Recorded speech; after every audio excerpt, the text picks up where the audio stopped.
So I'm doing this video from my cozy home. I've been out all week.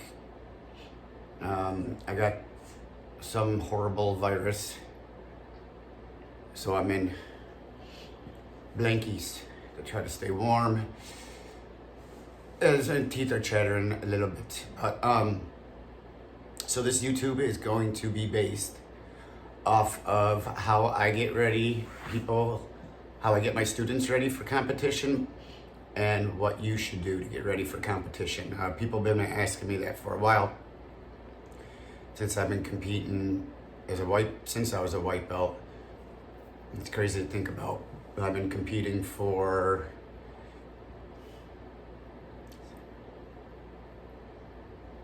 16-ish years, I think.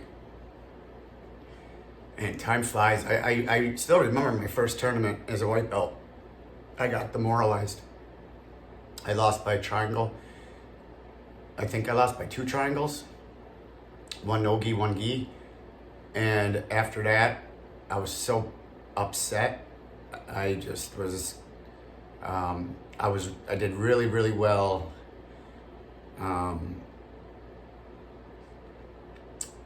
For quite a while. This was in North Carolina, so I was doing pretty good.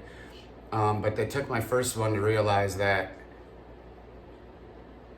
you got to train hard, because as my students know, as everyone that competes knows, once you're in there with the adrenaline and everything like that, I always tell people you're going to be tired. No matter what, you're going to be tired when you're in there. You got to expect a war. You don't expect to go in there and get a Dar stroke in 10 seconds, get a triangle in 10 seconds. You got to expect to go the whole round. Especially when you get to higher levels where it's harder to submit people, and less submissions happen. So I don't want to make this too long, but what I usually do with my students is that I was doing this since I was a blue belt. I kind of took over the competition stuff. I was really big on competition, so I'd get a group of guys and I would do a lot of circuits. I'd do a lot of sledgehammer drills, flipping tires if you have access to it, ropes, and we would do circuits for about 30 seconds of each exercise. Now, if you're competing in a 5-minute round, you should probably always roll or do cardio for at least a 6-minute round. You should always go a minute or 2 after what you're normally at.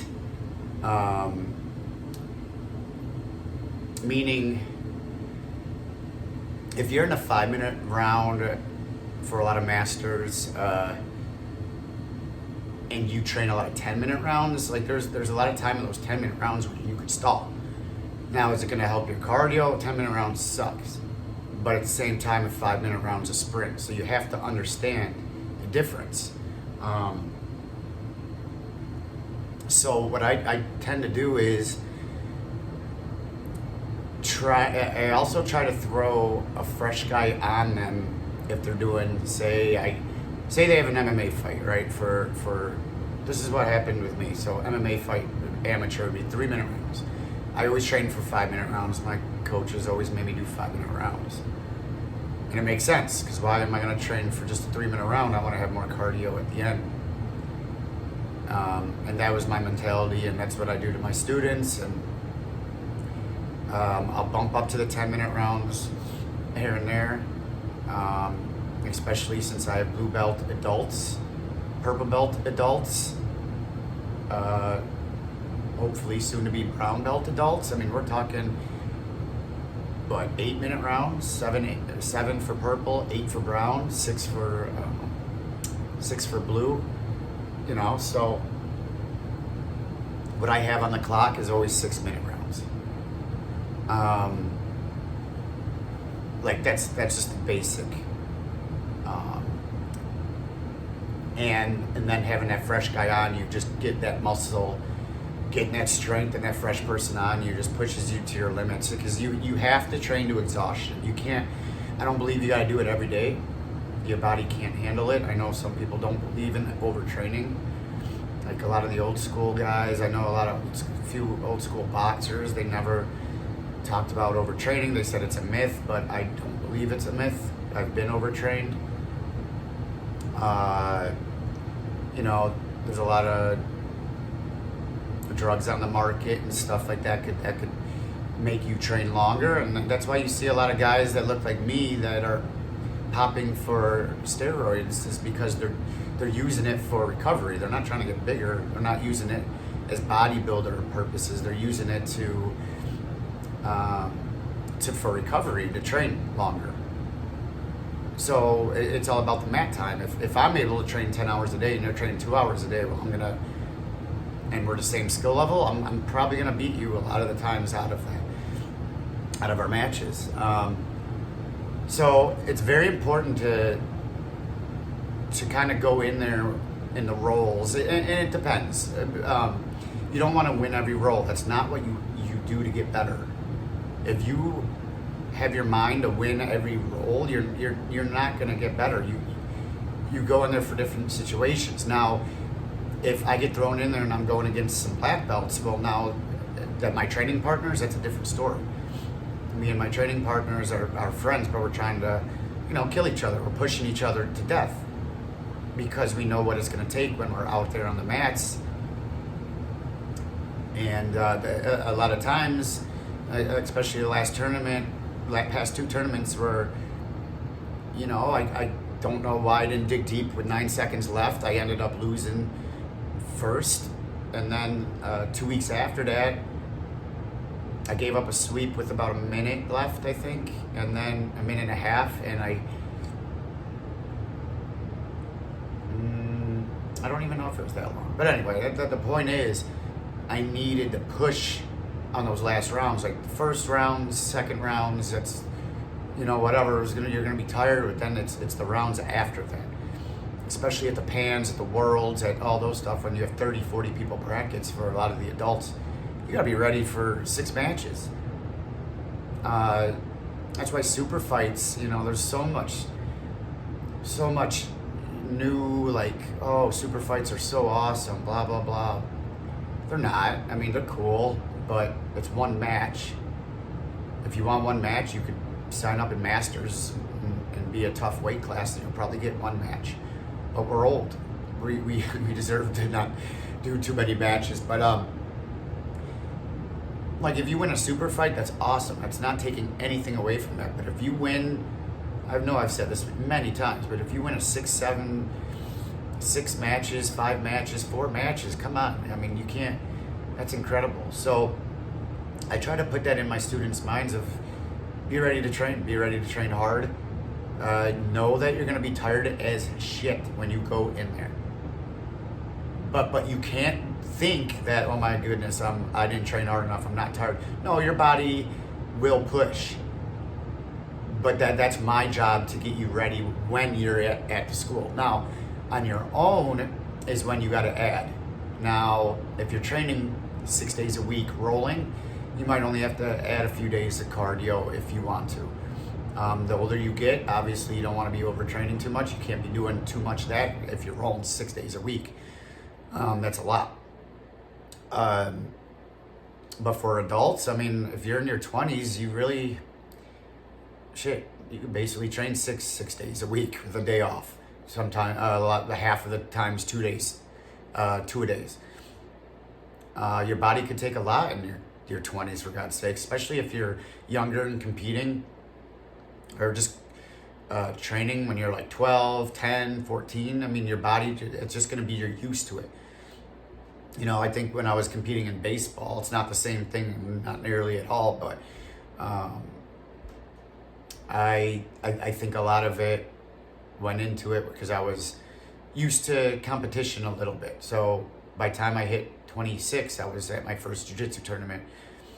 Much different, but it's still, at least I competed in something than going to nothing. That's why you see wrestlers do really good in the beginning of jiu-jitsu.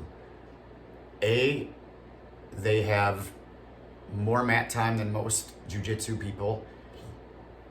I'm talking white belt, blue belt, even some purple belts. I mean, if you've been wrestling for 16 years, and you're only like 20 years old, that's fucked up and scary. But no, so but that, you know, that then you have to learn jiu-jitsu. But that's the thing, you got to learn how to pace yourself. You can't go. How many wrestlers do I get at the gym that after their first day or two, they're like, oh man, I'm dead. It's because they're going 185%. They're not going 2-minute rounds, 3-minute rounds. You got to go 6-minute rounds, 7-minute rounds, and you got to know when to explode. It's very tough to go 6-minute rounds, like 1,000,000% constantly. But I mean, obviously it can be done, and it has been done. I see people going 10-minute rounds hard constantly. It's crazy. But yeah, I think you get what I'm saying. But and again, taking the right supplements is huge.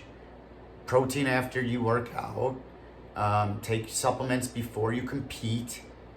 Don't cut too much weight especially if you're a white belt, blue belt, purple belt. I would say you could probably think about cutting a little bit. And then brown and black. Yes, I'm talking the younger. Not always the older, because cutting sucks. But yeah, so you have to expect a war when you're out there, and training to exhaustion, training to war, 6, 7, 8 rounds back to back to back to back to back, or if you have 3 rounds back to back to back, maybe a round off, then back to back to back to back again. That's what you got to do. You got to do it. It sucks. But if you want to compete and be successful, you got to train hard. And they say that about BJ Penn. He didn't train hard. He was so damn good at the time. He was very lazy in his MMA training near the end of his career, or even unless it was in the beginning of his career. They said he was, there's a lot of articles on it, that he was just super lazy because he was so talented above everybody at the time. But now, I mean, everybody's on that same level. You gotta get at it. You gotta get at it. So, very important. Add time to the rounds.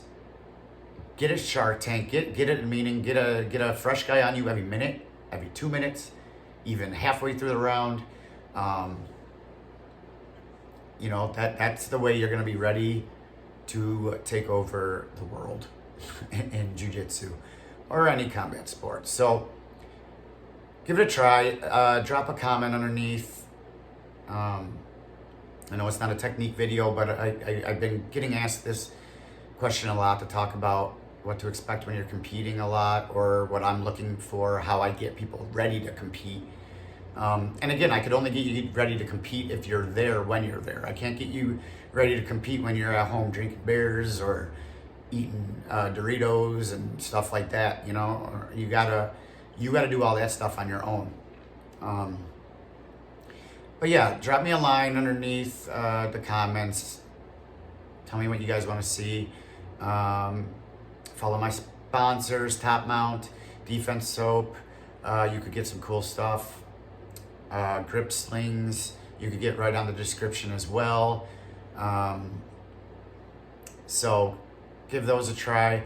If you could subscribe to my channel, that helps a lot. If you could comment, hit like, it helps a lot, because YouTube is making it very, very tough for us little guys to make money off of YouTube now, especially. They're very strict. So any little thing helps. Obviously, this is never about the money for me, because if it was, I would not be doing this, because it's not worth it. But I love giving information out there, and I love showing jiu-jitsu. And, you know, if I could help people out, that's what I like to do. And especially, and if I'm helping people other than my students, that's cool too. I just don't want y'all beating my students when you all compete. You guys can buy Pharaoh Academy gear. We got some stuff over at topmountapparel.com. Again, in the description. You got some beanies, FA beanies. You could hit me up for those. I'm thinking, what else? That's all I could think of for now. So, like I said, train hard, eat right, add minutes to those rounds, and you could complain and bitch to yourself in your head But when you're training, just kick some ass and train hard.